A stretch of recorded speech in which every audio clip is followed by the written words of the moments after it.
428.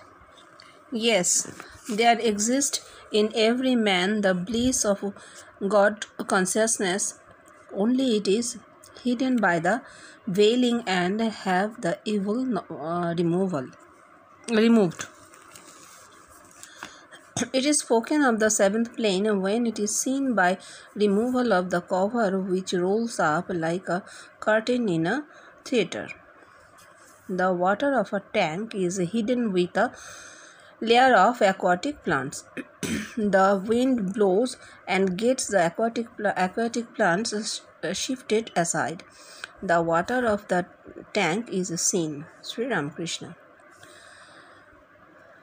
Life power rises by penetrating the body in the seventh plane, gets the layer of the cerebrum removed, and the ocean of bliss of God is seen. It is called seeing the ocean of Sachidananda, the all blissful aspect of God. Swami Vivekananda once said to one of his friends, Do you know why nobody can compete with me? The layer in the form of a curtain of my cerebrum is rolled up. ব্রেনের পর্দা গুড়িয়ে গেছে যেটা না আরো আছে আর তো নেই না নেই তাহলে এইটা ঠাকুর বলছেন যে প্রতিটি মানুষের মধ্যেই সেই সচ্চিদানন্দ, মানুষই সচ্চিদানন্দকে বহন করছে, কিন্তু আবরণে ঢাকা। আবরণটি সরে গেলে দেখা যায়। বলছেন যে সপ্তম ভূমির কথা হচ্ছে, ঠাকুর সপ্তম ভূমির কথা বলছে। সপ্তম ভূমিটি একটা পর্দা দিয়ে ঢাকা থাকে, যেন থিয়েটারের পর্দা। ঠাকুর আরো বলেছেন যে পানায় ঢাকা থাকে, পুকুরের জল যেমন পানায় ঢাকা থাকে আর হাওয়া দিলে সেই পানা সরে যায়, তখন জল দেখা যায়।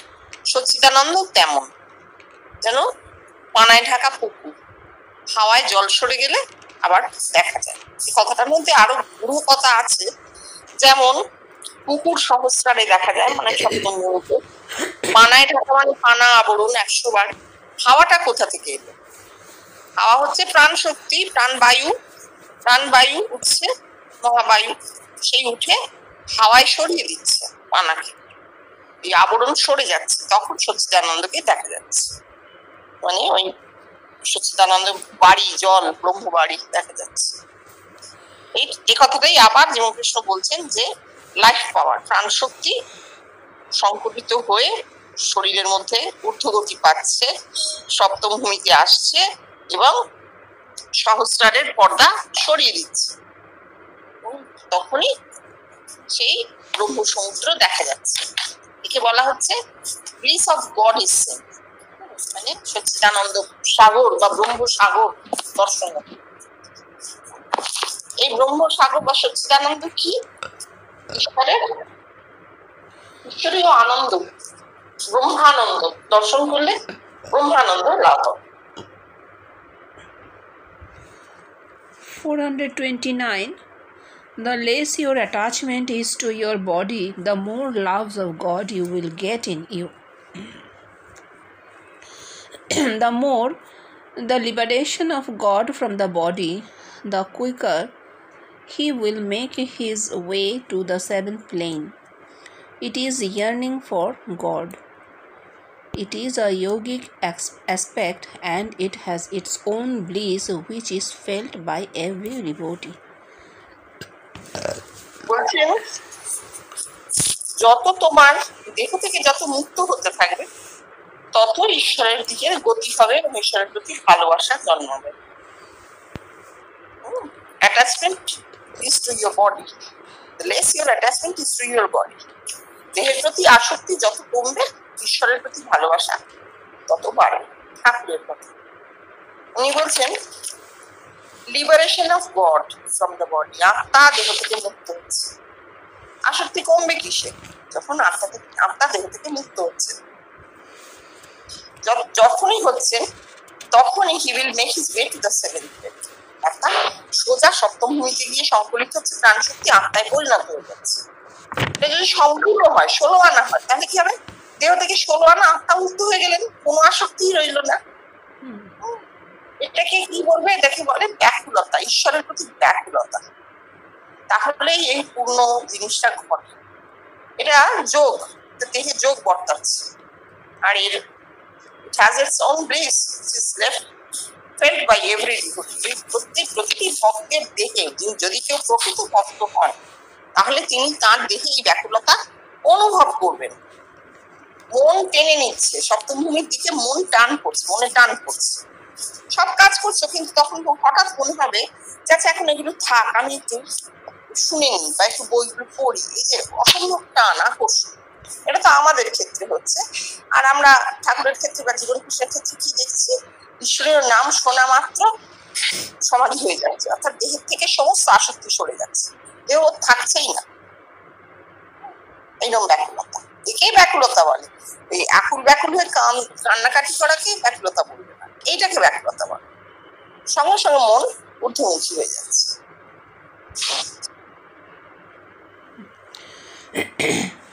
430. The more Srimati was advancing towards Sri Krishna, the more she was smelling the sweet fragrance of Krishna's body. Srimati and Sri Krishna were the heroine and hero of Bhagavat, an epic. Srimati represents this body and ultimately life power. Sri Krishna is Atma, God. She was advancing means her life power was being transformed into Siddhs. According to the Vedas, there are 5 Siddhs, and according to the Tantras, there are 4 Siddhs. The realizations as laid down in the Vedas are deeper and superior to Tantra. এটুকু বলেনি। হ্যাঁ, বলছেন শ্রীমতী যত শ্রীকৃষ্ণের দিকে এগুচ্ছেন ততই কৃষ্ণ গন্ধ নাকে আসছে, সুগন্ধ, কৃষ্ণের সুগন্ধ তার নাকে আসছে। এটা ভাগবতে বলা হয়েছে, ঠাকুরের পরে পড়া হয়েছে। এখানে জীবন কৃষ্ণ বলছেন শ্রীমতী আর শ্রীকৃষ্ণকে এরা মহাকাব্যের 2 নায়ক নায়িকা। ভাগবতের 2জন নায়ক নায়িকা। শ্রীমতী এই দেহকে বলা হচ্ছে, কিন্তু দেহটাই শেষ নয়, দেহ এবং আলটিমেটলি অবশেষে লাইফ পাওয়ার প্রাণ শক্তিকে বলা হচ্ছে শ্রীমতী। আদ্যা শক্তি, প্রাণ শক্তি, আদ্যা শক্তি বলা হচ্ছে শ্রীমতী। আর শ্রীকৃষ্ণের মানে প্রথমে দেহ, তারপরে প্রাণ শক্তি, এই হচ্ছে শ্রীমতী। আর শ্রীকৃষ্ণ হচ্ছেন আত্মা বা ভগবান। শি ওয়াজ অ্যাডভান্সিং মানে তিনি যাচ্ছেন, কোথায় যাচ্ছেন, কোথায়, কোন দিকে এগোচ্ছেন। এর অর্থ প্রাণ শক্তি কোষে কোষে was being transformed into seeds. দেহের বিভিন্ন কোষে পরিবর্তিত হচ্ছে, অন্নময় থেকে প্রাণময় কোষ, প্রাণময় থেকে মনোময় কোষ, এইভাবে প্রাণ শক্তি পরিবর্তিত হচ্ছে। এবার according to the Vedas there are 5 seeds. এখানে আসছেন উনি যে বেদ অনুসারে 5টি কোষ এবং তন্ত্র অনুসারে কিন্তু 4টি কোষ। একটা কথা বলার আছে, এই realisation as laid down in the Vedas are deeper and superior to তন্ত্র। বলছেন তন্ত্রের থেকে বেদের অনুভূতি, বেদের ধর্ম অনেক বেশি, ধর্ম বলবো না, বেদের অনুভূতি অনেক বেশি গভীর। কেন? বেদে 5টা কোষ বলা হয়েছে আর তন্ত্রে 4টে কোষ। তাহলে আনন্দময় কোষের কথা তন্ত্রে নেই। সেই আমরা পুরোনো কথাটা ফিরে যেতে পারি যে তন্ত্র হচ্ছে আগম, তন্ত্রে নিগম নেই। তন্ত্র তো দেহ নেই, নিগম নেই, দেহ নেই বলছি, যে দেহাতীত অবস্থা নেই, সুতরাং নিগম নেই, আগম। ষষ্ঠভূমি সপ্তমভূমিতে গিয়ে লীন হয়ে যাচ্ছে, আর নেই। সপ্তমভূমির কথা তন্ত্রে নেই, অর্থাৎ আনন্দময় কোষের কথা তন্ত্রে নেই। তাহলে আনন্দময় কোষ দেহাতীত, দেহে আছে অথচ দেহে নেই, অদ্ভুত ব্যাপার। কোথায় আছে? তাহলে ব্রেন সেলে আছে, সারা দেহে কোথাও নেই। তাই জন্য বেদকে উনি অনেক সুপিরিয়র বলছেন, অনেক বেশি উন্নত। তন্ত্র দিয়ে এই পরিবর্তন বা এই যোগ হয় না। The sweet fragrance of Krishna's body means the various kinds of realizations. Not only that, but fix your eyes on the tip of your nose, and you may have a sweet fragrance coming out from within yourself. Therefore, God the preceptor sometimes appears with an amazing sweet smell. Here, life power is being transformed into God, and in the course of transformation, various kinds of realizations are made, such as 1. To see that every bit of the universe is smeared with God's light. 2. To see the half man and half woman body. 3. To see the eye of wisdom opened. 4. To see the exquisitely beautiful dancing lady. 5. To see God in the seventh plane. বলছে এখানে প্রাণ শক্তির কথা হচ্ছে। প্রাণ শক্তি ঈশ্বরে পরিবর্তিত, আত্মায় পরিবর্তিত। In the course of transformation, various kinds of realizations are made. এই যে সমস্ত দেহ থেকে প্রাণ শক্তি সংকলিত হয়ে আত্মায় পরিবর্তিত হচ্ছে, প্রতিটি কোষে কোষে তার বিভিন্ন অনুভূতি আছে, প্রতি কোষে তার অনুভূতি ভিন্ন ভিন্ন। See that every bit of the universe is smeared with God's light. প্রথম অনুভূতি বলছে মনোময় কোষে, অন্নময় কোষ ছেড়ে প্রাণময় কোষ, প্রাণময় কোষের অনুভূতির কথা এখানে বলেননি, মনোময় কোষের। চতুর্থ ভূমিতে প্রাণ শক্তি পৌঁছলে কি হয়, সমস্ত বিশ্ব চারিদিকে যেদিকে দেখবে সেরকম দেখবে ঈশ্বরীয় আলো, জ্যোতির্ময় দেখতে পাবে, চিন্ময়। যে ঠাকুর দেখেছিলেন গাছের ডাল, তার মধ্যে দিয়ে রূপার মতন, পাড়ার গলার মতন দেখতে পাচ্ছেন, চৌকাঠ, কোষাকুষি চৌকাঠ সব দেখছেন চিন্ময় ঠাকুরের। তারপরের অনুভূতি কি, এটা চতুর্থ ভূমি। তারপর পঞ্চভূমিতে দেখবে অর্ধ নারী অর্ধ পুরুষ, নিম্নাঙ্গ নারী ঊর্ধ্বাঙ্গ পুরুষ। তারপর কি দেখবেন, জ্ঞান নেত্র উন্মোচন হবে জ্ঞান নেত্র। তারপর কি, রহস্যময়ী খুব সুন্দর এক নারী মূর্তি, নৃত্যরতা নারী মূর্তি। এবং শেষে এটা ষষ্ঠভূমিও হয়ে গেল। তারপর শেষে সপ্তমভূমিতে গিয়ে আত্মার সাক্ষাৎকার, ভগবান দর্শন। 431. As the ocean is approached by the river, the force of flow, tide and ebb tide is increasingly felt by her. Ocean is God, the ocean of bliss. River is life power. Flow, tide and ebb tide are the outward signs of manifestations of God in the body, and they are seen. The inward transformations of life power get their expressions over the body. It so happened with Thakur every now and then. In succession, he used to have samadhi of various forms, and in every case of samadhi, his outward expressions alerted, and they were visible. Altered. Expressions altered, and they were visible. বলছেন সচ্চিদানন্দ সাগর, as the ocean is approached by the river, নদী যত সচ্চিদানন্দ সাগরের কাছে যায় ততই তাতে জোয়ার ভাটা খেলে। নদীতে তত বেশি জোয়ার ভাটা খেলে যত সে সাগরের কাছে। সাগর থেকে দূরে হলে অত জোয়ার ভাটা খেলে না। এখানে সাগর কি, ঈশ্বর, ওশান অফ ব্লিস, ব্রহ্মসাগর, ব্রহ্ম সমুদ্র। রিভার কি, লাইফ পাওয়ার। সচ্চিদানন্দ সাগরও বলতে পারো, ব্লিস বলা হয়েছে সচ্চিদানন্দ সাগর। আর রিভার, নদী কি হচ্ছে, প্রাণ শক্তি। এর মধ্যে বইছে প্রাণ শক্তি, সুষুম্না ধরে বয়ে যাচ্ছে, সপ্তমীতে পড়বে। Flow tide and deep tide মানে জোয়ার আর ভাটা, এগুলো হচ্ছে আউটওয়ার্ড সাইন্স অফ ম্যানিফেস্টেশনস, মানে বাইরের দেহে চিহ্ন ফুটে ওঠে। কেউ যদি ঈশ্বরের কাছাকাছি পৌঁছে থাকেন, তার প্রাণশক্তি যত ঈশ্বরের কাছে যায় তত তার শরীরে চিহ্ন ফুটে ওঠে। অষ্টসাত্ত্বিক লক্ষণ বৈষ্ণবদের মধ্যে দেখতে পাওয়া যায়। সমাধিতে যাচ্ছেন তার আগে দেহে অষ্টসাত্ত্বিক লক্ষণ, রোমাঞ্চ, শিহরণ, নানা রকমের, এবং শেষ পর্যন্ত সমাধি হচ্ছে।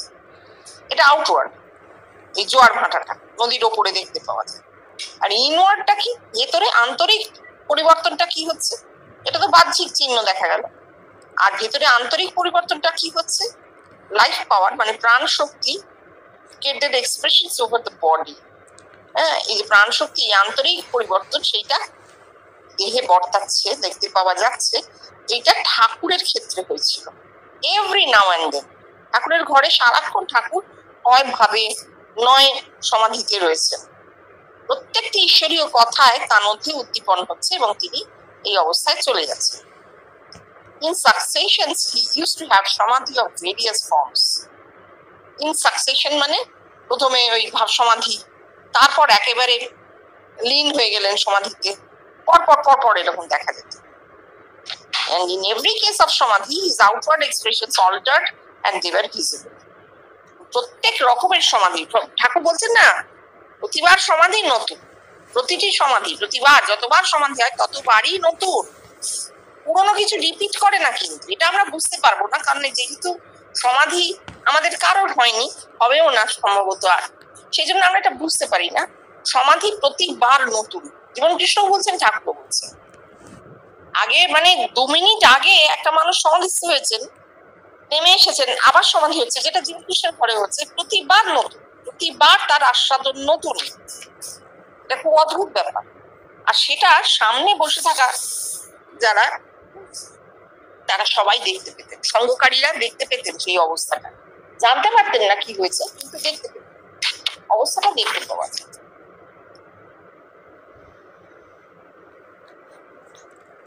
432. In Gyani, man of knowledge, the river flows only in one direction. A man of knowledge, Gyani, wants to get himself merged in the first cause. They do not get their 5 sets separated in their body. Neither they realize the positive forms of God as life power after undergoing transformations assume and appears before a devotee. Nor they are acquainted with the mystery of God, illusion, living beings, and the universe. The best examples was Sri Totapuri Maharaj, who stopped with Thakur for 11 months in the temple of Dakshineshwar. Totapuri Maharaj had no knowledge of primal power, Karan Shorir, the causal body, the body made of God's light, that is, God with form.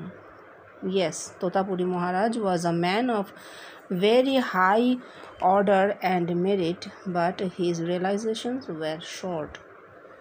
A Gyani's realizations are not in full measure. This is loy-jog, or life power running towards void zone or annihilation.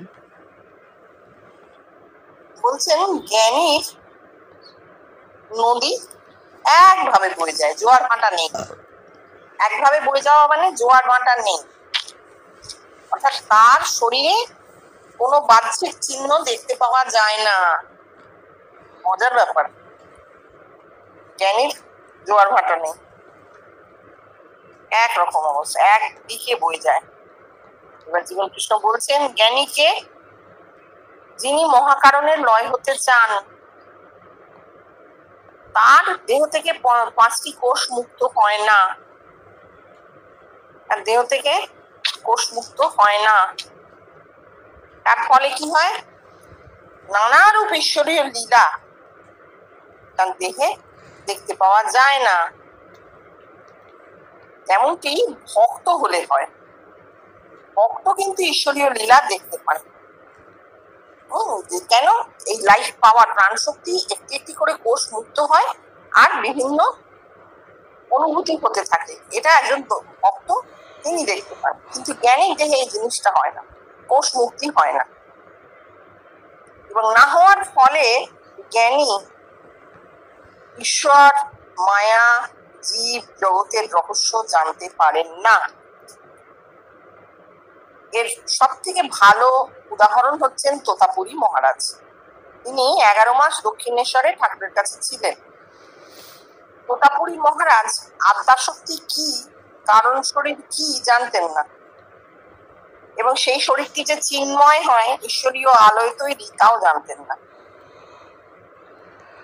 অথচ তোতাপুরী মহারাজ কিন্তু সত্যি খুব বড় একজন যোগী ছিলেন, কিন্তু তার অনুভূতি খুবই কম ছিল। কেননা জ্ঞানীর অনুভূতি পূর্ণ হয় না, পূর্ণ অনুভূতি জ্ঞানী লাভ করতে পারে না। তার কারণ এই জ্ঞানীদের নিয়মটা কি? জ্ঞানী সবসময় লয় যোগে লীন হয়ে যেতে চান, শূন্যে লীন হয়ে যেতে চান। এখান থেকে একটা কথা আমরা পাচ্ছি, সেটা হচ্ছে যে জ্ঞানীর একটা পূর্ব নির্দিষ্ট, যেমন ভক্তেরও পূর্ব নির্দিষ্ট একটা প্রতিমা থাকে, কাল্পনিক প্রতিমাকে সে ইষ্ট মনে করে, পুজো আর্চা করে বা সাধন ভজন যাই করুক, ধ্যান যেমন ভক্ত করে থাকে, ইষ্ট পূজা, ঠিক জ্ঞানীরও কিন্তু একটা পূর্ব নির্দিষ্ট ধারণা থাকে যে সে কোথায় যেতে চায়, তাই না? সে শূন্যে লীন হয়ে যেতে চায়, মহাকারণে লীন হয়ে যেতে চায়। এবার মহাকারণ কি জ্ঞানী হয়তো বলতে পারবেন না, কারণ তিনি ঈশ্বর, মায়া, জীব জগতের রহস্য জানেন না, আমরাও জানি না। সুতরাং আমাদেরকে বলে দেওয়াটা খুব সোজা, যে আমি বললে তুমি বুঝবে না, ব্রহ্ম অবাং মানস গোচরম বলে দিলে শেষ হয়ে গেল। কিন্তু আমরা দেখতে পাচ্ছি তিনিও একটি পূর্ব নির্দিষ্ট ধারণা অনুযায়ী এগোচ্ছেন। এতে কি হয়? এতে কখনোই সত্যকে পাওয়া যায়। সত্যকে পেতে গেলে তোমাকে নিজেকে সরিয়ে দিতে হবে, তবে সত্য উদ্ভাসিত হবে। কোথাও তো অহংটা যাচ্ছে না, না অহংটা সরছে না। জ্ঞানীর অহং দিয়ে তো জ্ঞানী সেই ধারণাটাকে পুষ্ট করেছেন, তিনি সেই লক্ষ্য হেঁটে চলেছেন। সুতরাং কখনোই পূর্ণ অনুভূতি তার পক্ষে পাওয়া সম্ভব না।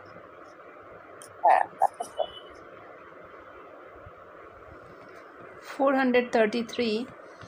To a man of knowledge, Gyani, the universe is like a dream. Who is a man of knowledge?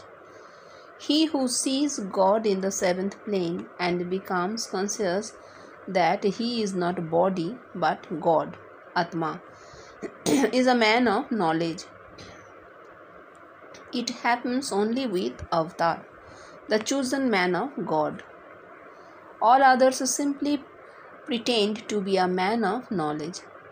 To see the universe like a dream is the 4th stage of the realizations, when Atma in the 7th plane opens himself to show his real self, that is, he is with attributes and forms. Without any knowledge of God with attributes and form, a man cannot have knowledge of God without attributes and forms. So, to say that the universe is like a dream is a penetration and imagination. Pretension and imagination. Oh, pretension and imagination. কি বলছেন to man of knowledge, জ্ঞানীর কাছে জগৎ স্বপ্নবৎ। জ্ঞানীর কাছে জগৎ স্বপ্নবৎ। ঠাকুর তো একটা লাইনে সেই ব্রহ্মসূত্রের মতন সূত্র দিয়ে চলে গেলেন। সত্যি এটা যদি উনি না খুলে বলতেন আমরা জানতে পারতাম না। উনি বলছেন ম্যান অফ নলেজ, জ্ঞানী কে? তিনি যিনি সপ্তম ভূমিতে ভগবান দর্শন করেছেন এবং জানেন যে আমি দেহ মাত্র নই, আমি এই দেহ নই, আমি ভগবান। এইটি যিনি জানেন সৌহম, তিনি জ্ঞানী। এইবার বলছেন এটা কাদের হয়? এই জ্ঞানটা কার হয়? শুধু অবতারের হয়। chosen man of God, chosen মানে নির্বাচিত। কে নির্বাচন করেছেন? কে নির্বাচন করেছেন? প্রকৃতিতে নির্বাচিত। কোথায় নির্বাচিত? প্রকৃতিতে নির্বাচিত, প্রকৃতির দ্বারা নির্বাচিত একটি দেহ, সেই দেহে এগুলো হবে। তাই জন্য তিনি chosen man of god. Man of god কেন? অবশ্যই তার দেহে ঈশ্বরীয় লীলার প্রকাশ পাবে, বা ঈশ্বরের অনুভূতি, জ্ঞান, যা কিছুই প্রকাশ পাক। তাই জন্য তিনি প্রকৃতিতে নির্বাচিত একটি মানুষ। All others simply pretend to be a man of knowledge. তিনি বাদে, অবতার বাদে আর বাকিরা কি করে? প্রিটেন্ড করে, নকল করে, অভিনয় করে। বাবা, জ্ঞানীর অভিনয় করে, তারা জ্ঞানী নয়, জ্ঞানের অভিনয় করে। দেখো আমি কত জ্ঞানী।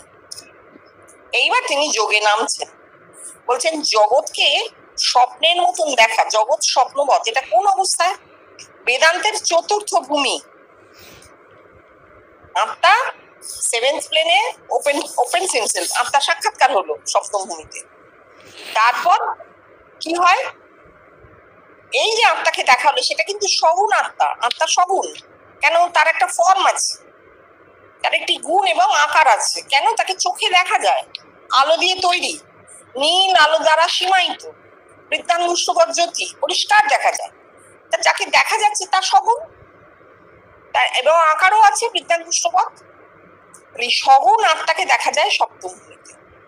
একে যিনি দেখছেন তার প্রকৃত সত্তা, পরম সত্তা, স্বরূপ, নিজের স্বরূপকে ওই অবস্থায় দেখা যায়। তাহলে এই সগুণ আত্মাকে না দেখলে তার পরের অবস্থাটা আসে না। Without any knowledge of God it attributes and form, এইটা না হলে, যদি কারোর আত্মা সাক্ষাৎকার না হয়, তাহলে সে জ্ঞানী হতে পারে না। কারণ জ্ঞানী কি জানবে? জ্ঞানী নির্গুণ অবস্থাকেও জানবে, যেখানে আকার গুণ কিছু নেই।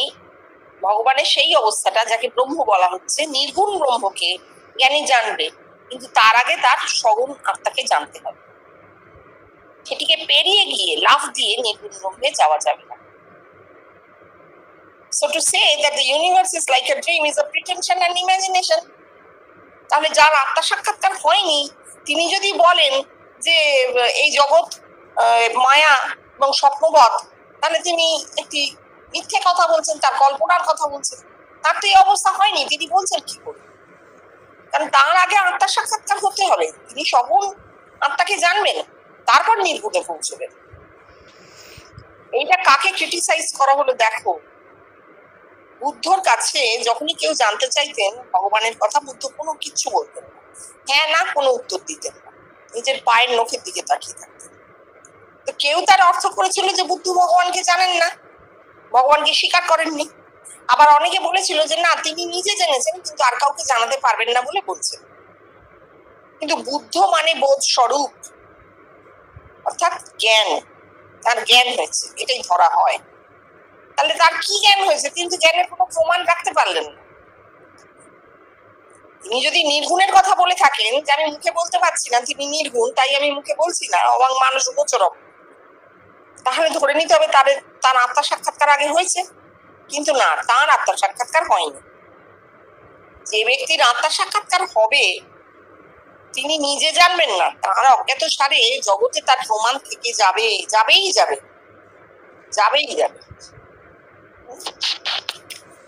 তারপর বলো 434.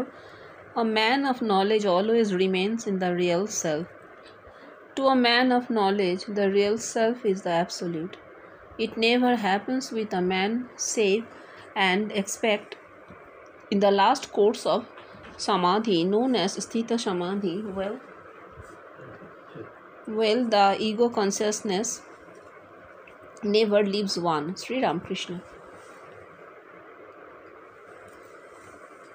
হ্যাঁ, বলছেন একজন জ্ঞানী, man of knowledge always remains in the real self, মানে জ্ঞানী সবসময় স্বস্বরূপে থাকে, স্বস্বরূপে অবস্থান করবে। এটা কি একটা সম্ভব কথা? কি বলছেন? এবার জীবন কৃষ্ণ মানে দিচ্ছেন যে জ্ঞানী তার স্বস্বরূপটি কি? নির্গুণ, অ্যাবসলিউট, পরম আত্মা, নির্গুণ। এটা কখনো with a man save and except in the last course of samadhi, একজন মানুষ যতক্ষণ না স্থিত সমাধিতে যায় এটা ততক্ষণ তার দেহে তো বর্তাবে না। কেউ যদি স্থিত সমাধিতে যায় তবেই সে অ্যাবসলিউটকে জানবে, তার অ্যাবসলিউটে থাকা হবে, নির্গুণে সে স্থিত হলো, তার আগে তো হবে না। এবার সেটার প্রমাণ স্বরূপ ঠাকুর কি বলছেন, যে দেহ ছেড়ে অহং কখনো যায় না, অহং যায় না। Well the ego consciousness never leaves one, অহং কখনো যায় না ঠাকুর বলছে।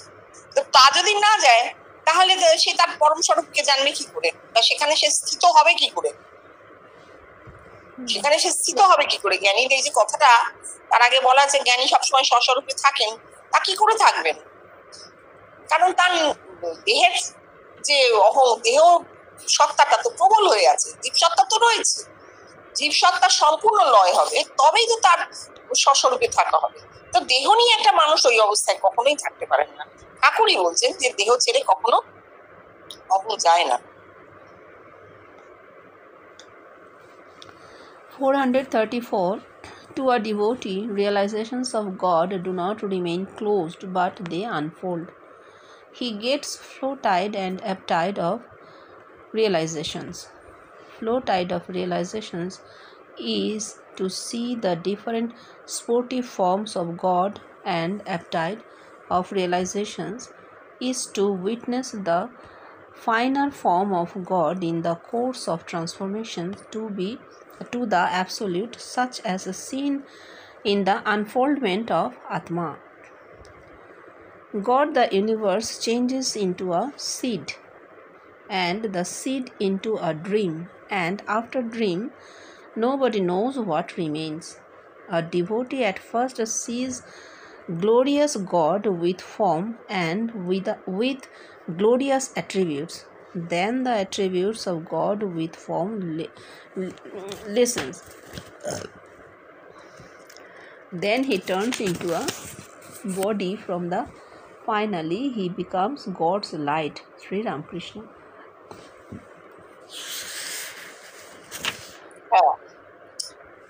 ভক্ত টু আ ডিভোটি, ভক্তের কাছে ঈশ্বরীয় লীলা কখনো শেষ হয় না। ভক্তের দেহে ঈশ্বরীয় লীলার প্রকাশ কখনো থেমে যায় না, বরঞ্চ সমানে তা স্ফুরিত হতে থাকে। তবে তার এই লীলার প্রকাশ, তার দেহে লীলার প্রকাশ দু রকমের, জোয়ারে ও ভাটায়। এগুলো তো কোথাও বলা নেই, আমরা এখানে পাচ্ছি। জোয়ার কি? অনুভূতির জোয়ার কি? যখন নানা রূপ ঈশ্বরীর লীলার প্রকাশ হচ্ছে দেহে, এটা হচ্ছে অনুভূতির জোয়ার। আর অনুভূতির ভাঁটা কি? যখন এই সগুণ ঈশ্বরের নানাবিধ উপলব্ধি হচ্ছে দেহে, সেই সগুণ থেকে নির্গুণে চলে যাচ্ছে ক্রমশ, এইটা হচ্ছে কিন্তু ভাঁটা। তখন আর দেহ থাকছে না, দেহাতীত, দেহের জোয়ার শেষ হয়ে গেল, দেহাতীত অবস্থায় যাচ্ছে, তখন ভাঁটা, তখন আর বাইরে কিছু দেখতে পাওয়া যাচ্ছে না। কিরকম? এই যে আত্মা, আনফোল্ডমেন্ট অফ আত্মা, আত্মা সাক্ষাৎকারের পর ক্রমশ আত্মার স্বরূপ উন্মোচিত হচ্ছে আত্মার সাধনে। আত্মার মধ্যে জগৎ, গড দ্য ইউনিভার্স, সেই জগৎ আবার একটি বীজে পরিণত হয়ে গেল, বীজ স্বপ্নে পরিণত হয়ে গেল, এবং তারপর কি থাকে কেউ বলতে পারে না।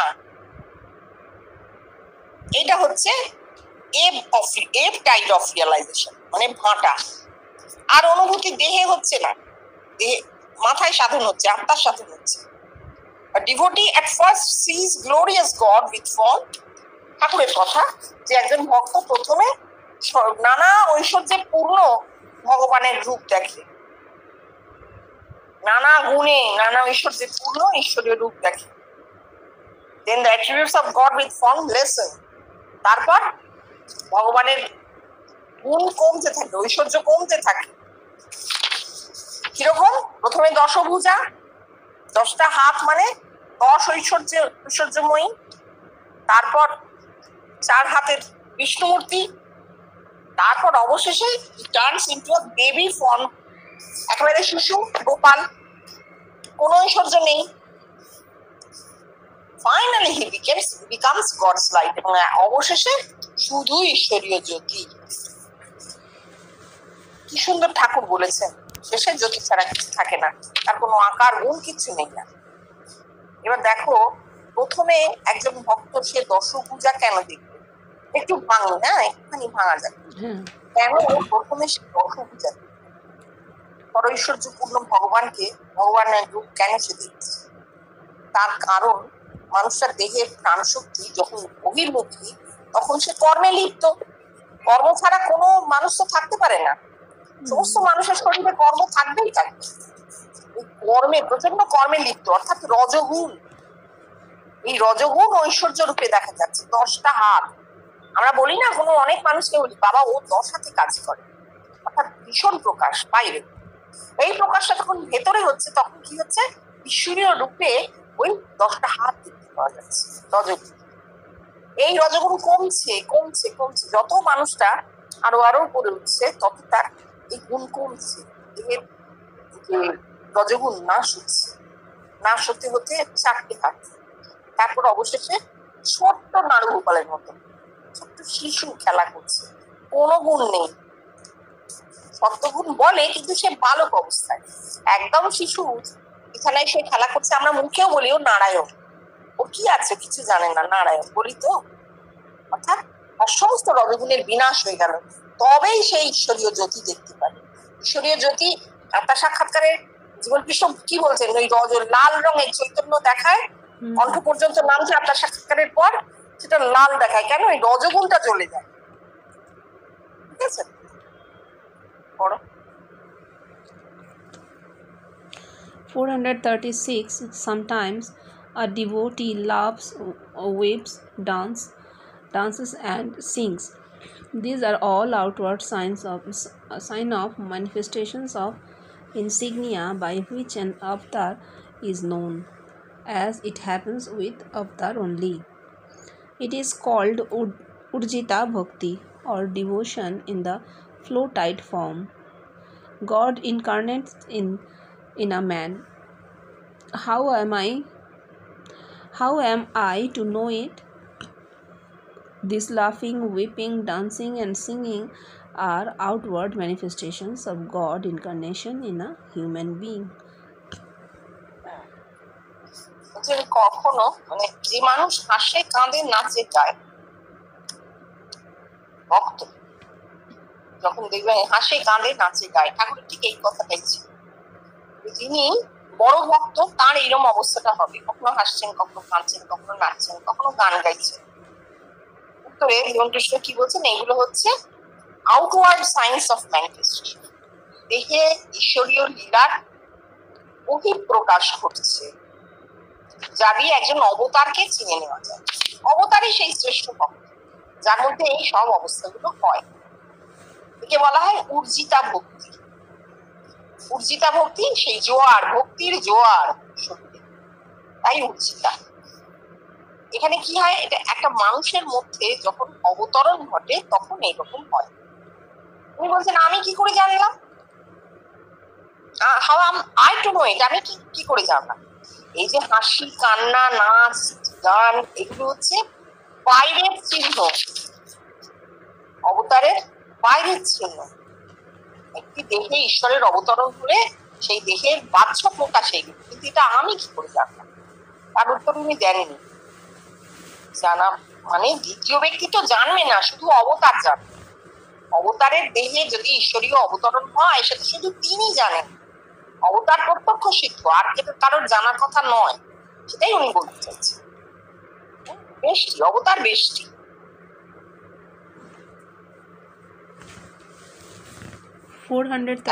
এখন যদি এটা আমরা দেখি কারোর মধ্যে, আমরা বুঝবো এটা নকল হচ্ছে, এই কথাটা স্পষ্ট বলেছে। এটা যদি আর কারোর মধ্যে দেখা যায় আমরা জানবো নকল হচ্ছে, কারণ আমরা ভেতরেরটা নেব, বাইরেরটা তো নেব না। বাইরে অভিনয় করতে পারে মানুষ। 437. A man of knowledge, Gyani, wants to realize the Supreme God. This type of man wants to see and attain God by self-exertion. No attempt on a man's part can enable him to see God without God's grace. Furthermore, He is the man of knowledge who has seen God in the form of Atma in the seventh plane and is able to identify himself as one and the same with Atma at the annihilation of the body consciousness. হচ্ছে জ্ঞানী ব্রহ্মকে জানতে চায়, বোধ করতে চায়। এই যে জ্ঞানী যার কথা বলা হচ্ছে, বলছেন দিস টাইপ অফ ম্যান ভগবানকে দেখতে চায় এবং কিভাবে বিবিদিশার দ্বারা ঈশ্বর দর্শন করতে চায়। কিন্তু মানুষের কোনো সাধনা, কোনো বিবিদিশা, কোনো চেষ্টা এর দ্বারা ঈশ্বর লাভ সম্ভব নয়। বিবিদিশায় নয়, একমাত্র বিদ্যতেই ঈশ্বরের কৃপায় ঈশ্বর লাভ। ঈশ্বর যদি কৃপা করে মুক্ত হন এবং দেখিয়ে দেন নিজেকে, তবেই দেখতে পায় ও জানতে পারে। কোনো মানুষ চেষ্টা করে ঈশ্বরের সাক্ষাৎকার করতে পারে না, সে যত বড় তপস্বী হোক না কেন।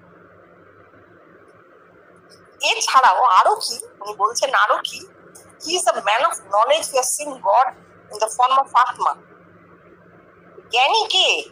যার আত্মা সাক্ষাৎকার হয়েছে সপ্তভূমিতে, তিনিই জ্ঞানী। এছাড়া ভগবানকে জানবার চেষ্টা করা হচ্ছে, তাকে তো জ্ঞানী বলা যাবে না। আগে আত্মার সাক্ষাৎকার হবে সপ্তভূমিতে, জানা হবে দেহের সার আত্মা, এই আত্মা দেখা গেল, আমি দেহ নই, আমি এই আত্মা, শুভ হোক, এইটা জানা গেল। এবং নিজেকে আত্মার সঙ্গে এক করে জানা হবে। ওই যে ত্রিপুটি অবস্থা, জ্ঞান জ্ঞেয় জ্ঞাতা এক হয়ে গেল, ভগবানের মধ্যে বসে ভগবান দর্শন, সচ্চিদানন্দ গুরু দর্শন করিয়ে মিলিয়ে যাচ্ছে। হোলি ট্রিনিটি বা ত্রিপুটি, এই হচ্ছে ত্রিপুটি অবস্থা। এটা জ্ঞানী যার হয়, তিনি নিজে জানেন, কিন্তু দেখতে পাচ্ছেন, বাইরে নয়, নিজের ভেতরে আত্মার সঙ্গে এক হয়ে যাচ্ছে। এই এক হয়ে গেলে কি হবে? তার দেহ বোধ চলে যাবে। যখন আত্মার সাক্ষাৎকার হয়, তখন দেহবোধ এক বিন্দুও থাকে না, তবে তাকে জ্ঞানী বলা যায়। যিনি জানতে চেষ্টা করছেন বা জ্ঞানের পথে, ঈশ্বরের পথে চলতে চেষ্টা করছেন, তাকে তো জ্ঞানী বলা যায় না। তুমি কাশি যেতে চাও, তুমি ব্যাঙ্গালোর থেকে বেরিয়ে হাঁটতে শুরু করলে, তুমি মাঝপথে অনেকটা হেঁটে পৌঁছলেও কোথাও, ধরা যাক তুমি মধ্যপ্রদেশে পৌঁছলে, তাহলে কি তোমাকে জ্ঞানী বলা যাবে? তুমি কাশি দেখেছো বলা যাবে না, তুমি কাশির পথে চলেছো। এবার যদি কোনো লোক সেখানে থেকে থাকে, সে কি বলবে তোমাকে? না না, এই তো আপনি ভুল করছেন, এইভাবে হেঁটে হেঁটে কাশি যাবেন কেন? এভাবে হয় না কাশি যাওয়া। আপনি ফিরে যাবেন, আপনি মনে করছেন অনেক দূর এসেছেন, আসলে আপনার বাড়ি থেকে হয়তো 10 কিলোমিটার এসেছে। ওভাবে হয় না। কাশি যদি যাবার হয়, ঠিক আপনি পৌঁছে যাবেন, বলে তোমার ফেরত পাঠিয়ে দেবে। এবং কোনো একদিন তোমার কোনো চেষ্টা ছাড়াই তুমি দেখলে যে ট্রেনে করে হোক, ফ্লাইটে করে হোক, গাড়িতে করে হোক, তুমি কাশি পৌঁছে গেছো। এটা আমি বাইরের উদাহরণ দিচ্ছি, কিন্তু আসলে ব্যাপারটা ভেতরে ঘটে। বাইরে যদিও বা চেষ্টায় ঘটে, দেহ দিয়ে ঘটে, কিন্তু ভেতরে দেহের কোনো কর্মই নেই, কর্মহীন অবস্থা। একেবারে নিষ্কাম কথাটার মানে কি? কর্মহীন। নিষ্কাম মানে শুধু কামনাহীন নয়, হিন্দিতে কাম মানে তো কর্ম, নিষ্কর্ম অবস্থা। সেটাই হচ্ছে জ্ঞানীর অবস্থা, প্রকৃত অবস্থা। সেটা ওই বিবিদিশার পথে চেষ্টা করে হয় না, কারণ সেখানে কর্ম জড়িয়ে আছে। 438. God is for a devotee and he is full of innumerable attributes. God becomes Bhagwan when he holds the universe within him. This condition of God may be seen in the personal God as well as within Atma. To see the universe in the personal God is a lower type of realizations in comparison with seeing of the universe within Atma. ভক্তের জন্য ভগবান নানা রূপ ধারণ করে, নানা গুণ, সগুণ। ভক্তের কাছে ভগবান সগুণ, নানা রূপে দেখা দেন। মানে কি হচ্ছে? আত্মা ভগবান হন, গড বিকামস ভগবান, আত্মা ভগবান হচ্ছে। এই হতে গেলে তখন তিনি কি করেন? আত্মা কখন ভগবান হচ্ছেন? যখন আত্মার মধ্যে এই ব্রহ্মাণ্ড, এই জগৎ, তখন তিনি ভগবান। এই কন্ডিশন যখন হচ্ছে তখন personal god as well as within atma may be seen in the personal god. Personal god মানে ইষ্ট। এই অবস্থাটা, এই আত্মার মধ্যে জগৎ, এই অবস্থাটা দুভাবে হয়। কেউ কেউ ইষ্টের মধ্যেও জগৎ দেখতে পায়, দেখো এই কথাগুলো আমরা আগে পাইনি। ইষ্টের মধ্যেও জগৎ দেখা যায়, আবার কেউ কেউ আত্মার মধ্যে জগৎ দেখে। কেউ কেউ মানে একজন হবেন কোটিতে কোটি। ইষ্টের মধ্যে জগতের কিন্তু উদাহরণ আছে। কৃষ্ণ হাঁ করছেন, যশোদা তার মুখে বিশ্ব ব্রহ্মাণ্ড দেখতে পাচ্ছেন। কাক ভূষণ্ডী রামের হাত থেকে পালাচ্ছেন, গাছের ডালে গিয়ে বসছেন, রাম তাকে গিলে ফেললেন। কাক ভূষণ্ডী দেখলেন যে গাছের ডালে বসেছিলেন সেই গাছের ডালেই বসে আছে, অর্থাৎ রামের উদরে এই জগৎ। রাম মানে এক আত্মা, আত্মার মধ্যে জগৎ। এটা ইষ্ট, কিন্তু রাম তার ইষ্ট ছিল, রাম তার ইষ্ট ছিল। তো ইষ্টের মধ্যেও জগৎ দর্শন হয়, আর আত্মার মধ্যে তো হবেই, কারণ সেটা একদম পিওরেস্ট ফর্ম, অতি শুদ্ধ। তার মধ্যে এতটুকু কিছু মিশে নেই, দেহের কোনো গুণই মিশে নেই, কারণ ইষ্টের মধ্যে নিজের কল্পনা মিশে থাকে, এখানে তো কিছু মিশে নেই। কিন্তু এই জন্য বলছেন to see universe in the personal god, মানে ইষ্টের মধ্যে জগৎ দেখতে পাওয়া, এটা একটু লোয়ার টাইপ অফ রিয়ালাইজ, নিম্ন ধরনের অনুভূতি। তার থেকে অনেক উপরের অনুভূতি হচ্ছে আত্মার মধ্যে জগৎ। 439. In fact, God without attributes and life power are identical and one. It is God without attributes who becomes God with attributes. It is seen and understood in descent. বলছেন যে সগুণ ভগবানের গুণ সগুণ। In fact, God without attributes and life power are identical and one. মানে প্রাণ শক্তি এবং ব্রহ্ম এক, সগুণ নয়, without attributes, নির্গুণ। নির্গুণ ব্রহ্ম এবং আত্মা আসলে এক, সেটা জানবো কি করে আমরা? বিভিন্ন ট্রান্সফরমেশন, বিভিন্ন যোগ মানে পরিবর্তন, এই পরিবর্তনের মধ্যে দিয়ে, রূপান্তরের মধ্যে দিয়ে আত্মা ধীরে ধীরে নির্গুণ ব্রহ্মে পরিবর্তিত হয়। উনি কি বলছেন?